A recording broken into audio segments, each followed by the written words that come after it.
Good morning students.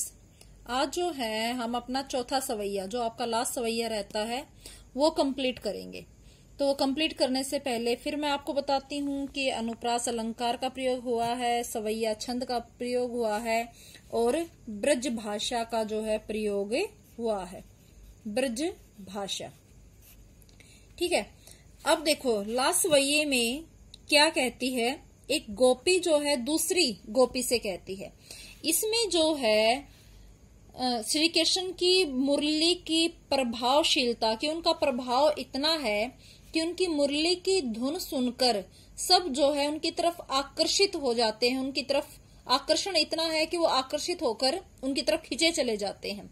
और अगर कोई उनकी मुरली की तान को जो है किसी तरह से न सुने तो उनका जो आकर्षण, उनका जो रूप सौंदर्य है वो सबको इतना आकर्षित करने वाला है कि उनकी छवि को देखकर सब जो है सब कुछ भूलकर उनकी तरफ आकर्षित होकर चले आते हैं।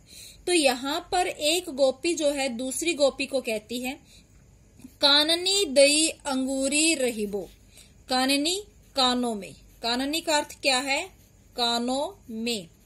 दई देकर, दई का अर्थ क्या है, देकर। अंगूरी उंगली, उंगली। रहीबो रहूंगी। क्या कहती है, कानों में उंगली देकर रहूंगी जब ही जब मुरली धुनी मंद बजई। मुरली बांसुरी या मुरली, बांसुरी की धुनी, धुन, मंद, मंद धीमी।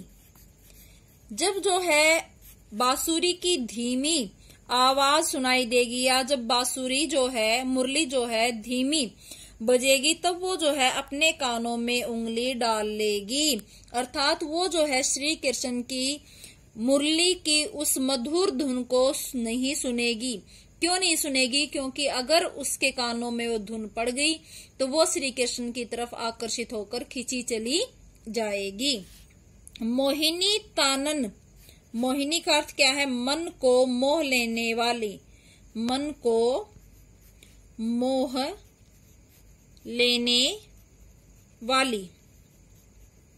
मोहिनी तानन सो रसखानी। अब रसखान क्या कहते हैं कि उनकी मन को मोह लेने वाली तान।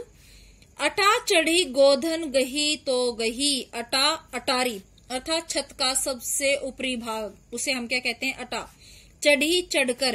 गोधन, गोधन होता है गो रूपी धन, लेकिन यहाँ गोधन का अर्थ क्या है, एक प्रसिद्ध लोकगीत जो गायों के लिए धुन बजाई जाती है श्री कृष्ण के द्वारा। गही तो गही, तो कहती है कि चाहे श्री कृष्ण अटारी पर चढ़कर मन को मोह लेने वाली तान बजाए या जो है प्रसिद्ध गोधन, गो के लिए जो है प्रसिद्ध लोक गीत गाएं, वो जो है उसको नहीं सुनेंगी, उसकी तरफ ध्यान नहीं देंगी। टेरी, टेरी होता है पुकार कर। टेरी क्या होता है, पुकारना, पुकार कर। कहियो कहती हूँ। सिगरे, सिगरे हो गया सारे। सिगरे का अर्थ क्या है, सारे। ब्रज लोगानी, ब्रज के लोगों को।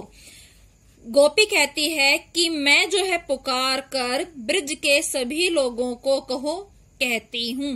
कहो का अर्थ क्या है, कहती हूँ। कालही, कालही का अर्थ क्या है, कल को। कोहू कोही, कितना समझावई, चाहे कल को कोई मुझे कितना भी समझाए, कि आज मैं ब्रज के लोगों को पुकार कर सबको कहती हूँ कि कल कोई मुझे कितना भी समझाए मैं नहीं समझूंगी।